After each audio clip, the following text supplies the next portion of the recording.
10 islands. 500,000 people. For 51 years, nobody outside this country needed to know its name. Then, this summer, a football team changed everything. This is Cape Verde, 10 volcanic islands off the west coast of Africa. 9 of them lived on, all of them a little bit forgotten by the rest of the world. The Portuguese found these islands in the 1460s. On Santiago Island, they built Cidade Velha, the oldest European settlement anywhere south of the Sahara.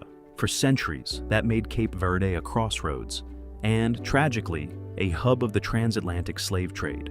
Independence came in 1975 after a liberation struggle fought alongside neighboring Guinea-Bissau. Today, roughly 500,000 people call these islands home. But step outside Cape Verde and you'll find nearly 2 million more who claim it as theirs. An entire second nation living abroad, concentrated in places like Massachusetts and Rhode Island, descendants of Cape Verdean whalers who crossed the Atlantic 2 centuries ago. Long before this team existed, this country's biggest export to the world was music, the aching, beautiful Morna songs of Cesaria Evora. But in the summer of 2026, everyone would learn Cape Verde's name for a different reason. Long before he was a coach, Pedro Leitão Brito was just a boy on the island of Boa Vista, crowding around his village's only television to watch the World Cup. That boy grew up to earn 28 caps for Cape Verde as a center back, and captained his country for 11 years. Everyone just calls him Bubista now, Creole for the one from Boa Vista. In January 2020, Bubista took charge of the national team. His plan was simple and almost impossible. Find every player of Cape Verdean blood scattered across Europe and turn them into one team. Portugal, the Netherlands, Ireland, France. Bubista went looking everywhere the diaspora had landed. For 5 years, that plan built quietly. Then, on October 13th, 2025, a 3-0 win over Eswatini sealed it. Cape Verde, population 500,000, was going to its first ever World Cup. Bubista was named Africa's Coach of the Year for it. But he always said the same thing. Qualifying wasn't the dream. Getting there was just the beginning of it. June 15th, 2026, Atlanta, Cape Verde's very first match at a World Cup against the reigning European champions. Spain came in as minus 1,200 favorites. Some books didn't even bother pricing an upset. They had 27 shots that night. Cape Verde had 6. It didn't matter. Standing in Spain's way was a 40-year-old goalkeeper nobody outside this country had heard of. His name was Vozinha, 7 saves, Ferran Torres, Pedri, Mikel Oyarzabal, Aymeric Laporte. Torres even rattled the crossbar. None of it got through. Full-time, 0-0. Cape Verde had just become only the 7th nation in World Cup history to avoid defeat in its very first match. "This is proof of what our country is about," Bubista said. "Organization, bravery."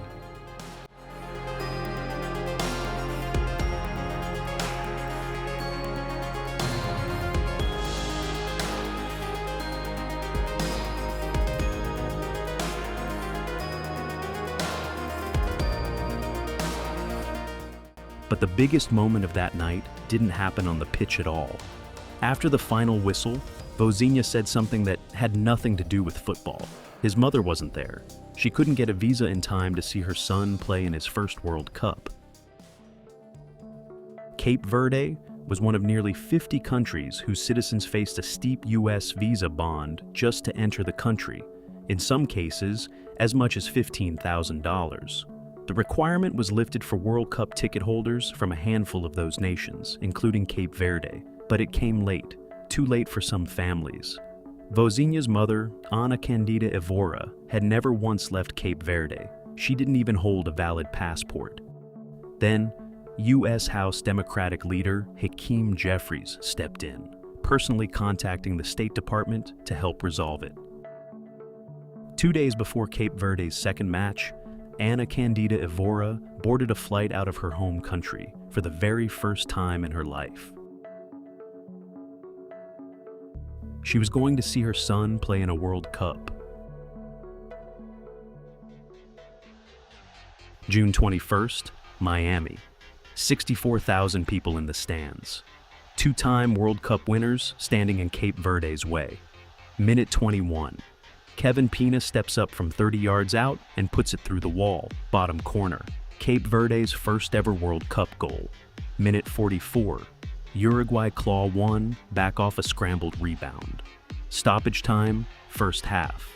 Canobio finishes off a knockdown. Uruguay lead. Cape Verde had just watched a dream slip away in 6 minutes. Minute 61. A Uruguay back pass goes horribly wrong. Substitute Helio Varela reads it, rounds the goalkeeper, and rolls it into an empty net. 2-2. Somehow, Cape Verde was level again. Minute 69. Uruguay think they've won it. The flag goes up. Offside, full time, 2-2. Cape Verde had now taken points off two different former World Cup champions in back-to-back matches.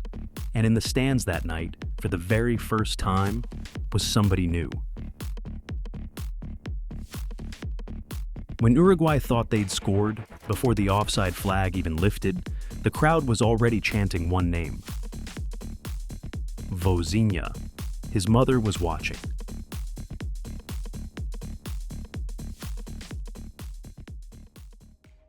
June 26th, Houston.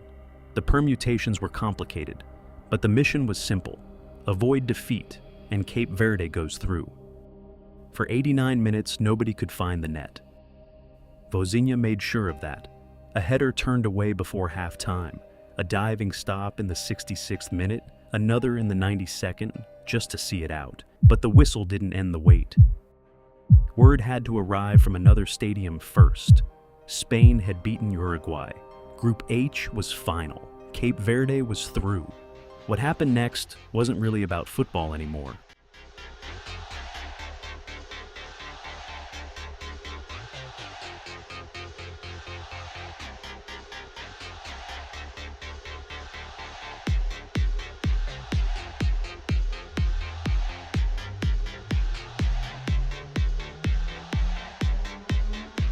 Players in tears.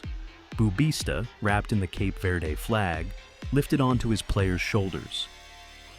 Vozinha stopping to take selfies with fans on his way off the pitch. Cape Verde had just become the smallest nation, by population, to ever reach the knockout stage of a World Cup, in 96 years of the tournament's history. Weeks before a ball was even kicked, thousands packed a stadium in Pawtucket, Rhode Island, just to send this team off.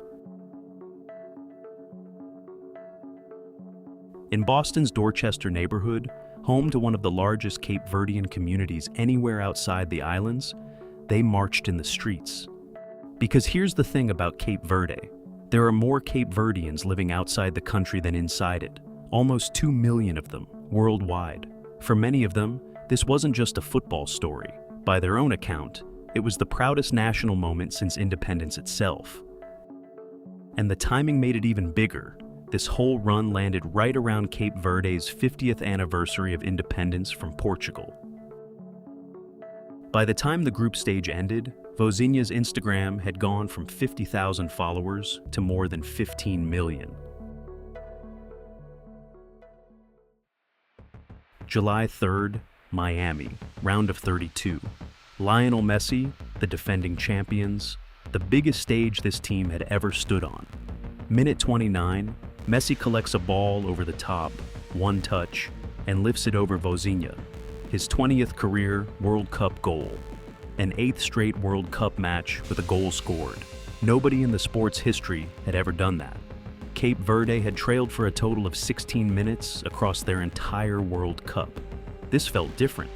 It wasn't. Minute 59, Deroy Duarte finds space in the box and finishes through traffic. 1-1, full time, extra time. 2 minutes in, Lisandro Martinez pounces on a loose ball from a corner. Argentina lead again. Minute 103, Sidney Lopez Cabral curls one in from the edge of the box that people are already calling one of the goals of the entire tournament. 2-2. Again. Vozinha wasn't finished either. 8 saves that night. Some sources say 10, 5 of them directly off Messi. A point-blank stop that sent the game to extra time in the first place. Minute 111, a Messi corner, a Christian Romero header, a deflection off Dani Borges that not even Vozinha could have stopped. Argentina survive, 3-2. He's a legend of Cape Verdean football, one teammate said of Vozinha afterward. Probably hasn't gotten the recognition he deserves, until now. Boa Vista put it simpler than that. On the pitch, he said, the biggest teams in the world can be made equal.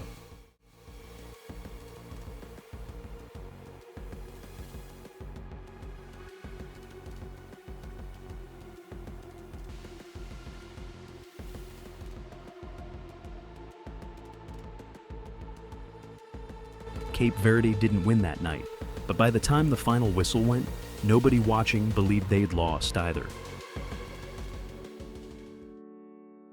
Cape Verde didn't win a single match at their first World Cup. It didn't matter. Unbeaten through the group stage. 1 goal in extra time, off a deflection, away from the biggest shock in the history of this tournament. Within hours of that final whistle, Boa Vista resigned as head coach. The same man who once crowded around a single television in his village just to watch this tournament had just delivered the greatest moment in his country's football history and walked away at the exact peak of it. Vozinha leaves this World Cup 40 years old and one of the most recognized goalkeepers on the planet. His mother was there to watch him do it.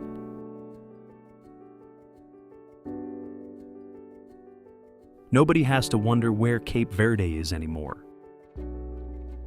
10 islands, 500,000 people, one dream that stopped being impossible.